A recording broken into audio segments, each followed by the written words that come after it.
On a hot, humid night in August, two wealthy Mexican brothers went out to party in Puerto Vallarta. Ivan, 35, and Jesus Alfredo, 29, had been vacationing in the resort city all week. Now it was Sunday, the night before Ivan's 36th birthday, and they booked a table at an upscale restaurant called La Leche to celebrate. 6 men and 9 women joined them there, young, attractive and well-dressed, driving Range Rovers and Escalades, where they sat at a long candle-lit table in the center of the all-white room, ordered champagne, and sang Happy Birthday. 3 hours later they were wrapping up their night when, shortly after midnight, a half-dozen men with assault rifles burst in and surrounded them. One gunman forced Ivan to his knees, then kicked him hard in the ribs, sending him sprawling to the floor. Jesus Alfredo was also held at gunpoint. The brothers and the other men were then hustled out to 2 waiting SUVs and driven off into the night, while the women were left unharmed. The whole operation took less than 2 minutes. The restaurant's owner would later describe it as violent, but very clean. And thus, without a shot being fired, the 2 youngest sons of notorious Sinaloa cartel boss Joaquin Guzman, aka El Chapo, had been kidnapped. Chapo's sons had made the mistake of partying on the turf of Sinaloa's newest and most dangerous rival, an upstart cartel boss named Ruben Oseguera Cervantes, alias El Mencho. After a politician was assassinated, one of the cartels involved in Friday's violence was the Jalisco New Generation Gang. Nemesio Oseguera Cervantes was born in July 1964 or 1966 in the rural community of Naranjo de Chile in Aguililla, Michoacan, Mexico. He is widely known by his alias El Mencho, a nickname that derives from the phonetic derivation of Nemesio. Another nickname is the Lord of the Roosters, said to be derived from his love for cockfighting. El Mencho grew up in a poor family that cultivated avocados. He had 5 brothers, Juan, Miguel, Antonio, Marin, and Abraham. He dropped out of primary school in 5th grade to work in the fields. At the age of 14, he started guarding marijuana plantations. A few years later, he decided he wanted a better life for himself and immigrated illegally to the U.S. state of California in the 1980s. To conceal his identity in the U.S., he used different names and combinations like Ruben Avila, Jose Lopez Prado, Miguel Valadez, Carlos Hernandez Mendoza, Roberto Salgado, among others. In 1986, he lived in the San Francisco Bay Area. He was arrested by the San Francisco police at the age of 19 for stolen property and carrying a loaded gun. 2 months after his arrest, his first child was born. According to border entry records, El Mencho crossed the U.S. Mexico border several times during the late 1980s under other aliases. In 1989, El Mencho was arrested again in San Francisco for selling narcotics. He was deported to Mexico several months later, but re-entered the U.S. and resettled in San Francisco. In September 1992, he and his brother was arrested again, this time on federal drug charges in Sacramento, California. In court, he decided to plead guilty and protect his brother from life imprisonment. He was sentenced to 5 years and imprisoned at the Big Spring Correctional Center in Texas, which houses a large population of illegal immigrants. After 3 years, he was released from prison on parole and deported to Mexico at the age of 30. In Mexico, he joined the local police forces of Cabo Corrientes and Tomatlan in the state of Jalisco. After some time, he left the police and joined organized crime as a full-time member of the Mencho cartel. To strengthen his relationship with the Mencho cartel, El Mencho married one of the clan leader's sisters, Rosalinda González Valencia. It was in this criminal group where El Mencho would become a leading figure in organized crime. In 2010, El Mencho established a cartel, Jalisco New Generation Cartel. El Mencho solidified his position and grew his organization through territorial expansion and by corrupting government officials. The CJNG went from being a small, offshoot criminal gang to one of the leading criminal groups in Mexico. Throughout the process, El Mencho established himself as one of Mexico's most wanted criminals. His rise to fame is due to a number of factors, including the aggressive and sensationalist displays of public violence by the CJNG, The direct attacks of the CJNG against Mexico's security forces earned El Mencho a reputation among authorities as principal enemy of the state and as a dangerous criminal. In addition, the fall of Mexico's former top crime bosses cleared the way for El Mencho to gain visibility and status. They're believed to have killed at least 20 members of the security forces since March, and earlier this month downed a military helicopter. This cycle of violence has increased pressure on Enrique Peña Nieto, who pledged to tackle cartels under his presidency. More than 100,000 people have died in drug-related violence in Mexico in less than a decade.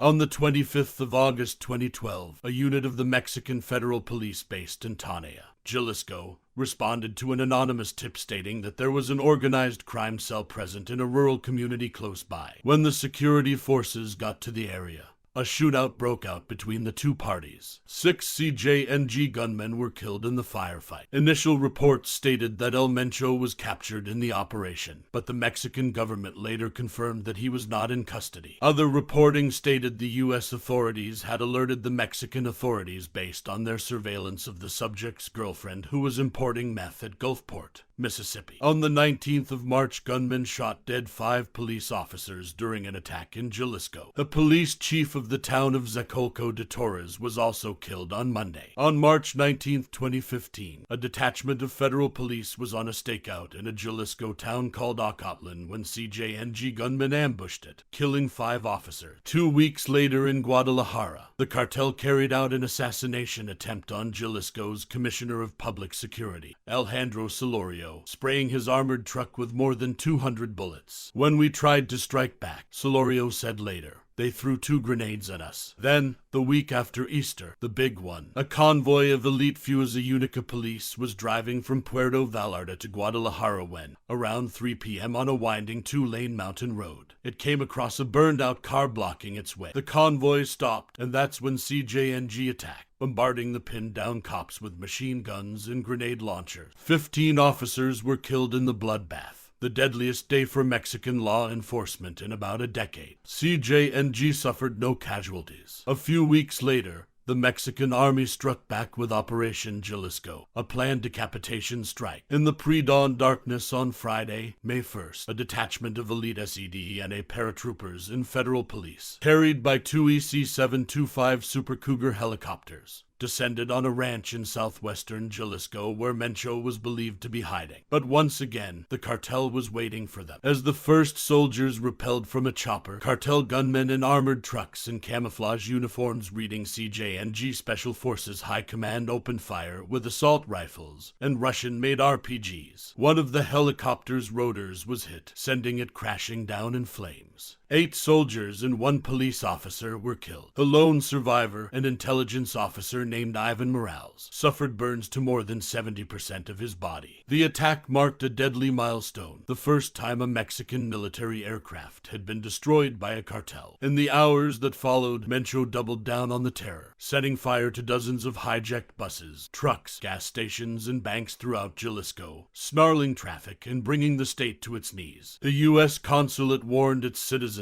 to shelter in place. The Mexican government had to send in 10,000 troops to secure the state. According to the former DEA agent, the chaos was designed to help Mencho escape, a tactic the cartel reportedly learned from Israeli commandos. "I've heard about Israelis meeting with them, snipers and stuff," the agent says. "It's a technical use of force you've never seen with Mexican cartels. It was a pretty amazing rapid deployment of forces," says one federal investigator. In hardly any time at all, Mencho got his organization to create chaos in the second largest city in Mexico. "Oh, you're coming after me. I'll show you who's really in charge." This aggression, the investigator says, was almost unprecedented. CJNG weren't just reacting to raids. They were actively going out and seeking confrontation with authority. You could argue that you hadn't seen that type of initiative since Pablo Escobar. Let's get back to El Chapo's sons. In a way, kidnapping El Chapo's sons served as Mencho's coming-out party. The plan was to kill them. CJNG were going to kidnap them, get the confessions they wanted, and then whack them. But at the last minute, Chapo, at the time still locked up in Mexico, was able to negotiate a deal. In exchange for what the DEA calls $2 million and a whole lot of dope, both sons were released unharmed. The wife of Mexico's most notorious cartel boss under arrest. In 2018, El Mencho's wife Rosalinda González was arrested in Zapopan, where she was detained. She had been released on bail while awaiting trial on money laundering charges after paying 1.5 million pesos. In 2020, they attempted to assassinate Mexico City's police chief. Omar Garcia Harfuch was shot several times during an ambush on Friday. Omar escaped that attempt with minor injuries, but 2 of his bodyguards and a female passerby were killed. Mexico's most wanted man and the leader of the feared Jalisco New Generation Cartel. Bloodthirsty El Mencho has built an empire more powerful than the once feared El Chapo, and his personal fortune alone is estimated to be $1 billion. It's now estimated the group holds $50 billion in assets, and has become the most powerful cartel in Mexico. But El Mencho's wife got arrested again in 2020. Until now, she is in prison. A drug enforcement agency chief said El Mencho's wife is a financial genius, who holds the key to his empire, and her arrest could bring him down. Also, 2 of their children are jailed in the United States. Jessica Johanna Oseguera González, a dual U.S. and Mexican citizen, was sentenced in June to 2.5 years in prison for involvement in businesses laundering money for the cartel. Her brother, Ruben, known as El Menchito, has pleaded not guilty to drug trafficking charges, but remains jailed awaiting trial. The cartel is believed to have further stepped up its attacks on the security forces in retaliation for Menchito's extradition. The Jalisco drug cartel is now using advanced tactics to counter their competitors. In turf wars, as in the first month of 2022, they dropped grenade bombs using drones onto a rival drug cartel's camp in the town of Tepalcatepec, Mexico. The U.S. Drug Enforcement Administration has even offered a $10 million reward for information that leads to the capture of the cartel's leader, Nemesio Oseguera Cervantes. It's been almost 12 years since the birth of the cartel, and U.S. and Mexican forces are still in search of its leader El Mencho. As someone said, in Mexico you would run into guys who have met El Chapo but not El Mencho. He is a ghost. What do you guys think makes him untouchable? Share your thoughts in the comment box and make sure you have liked the video.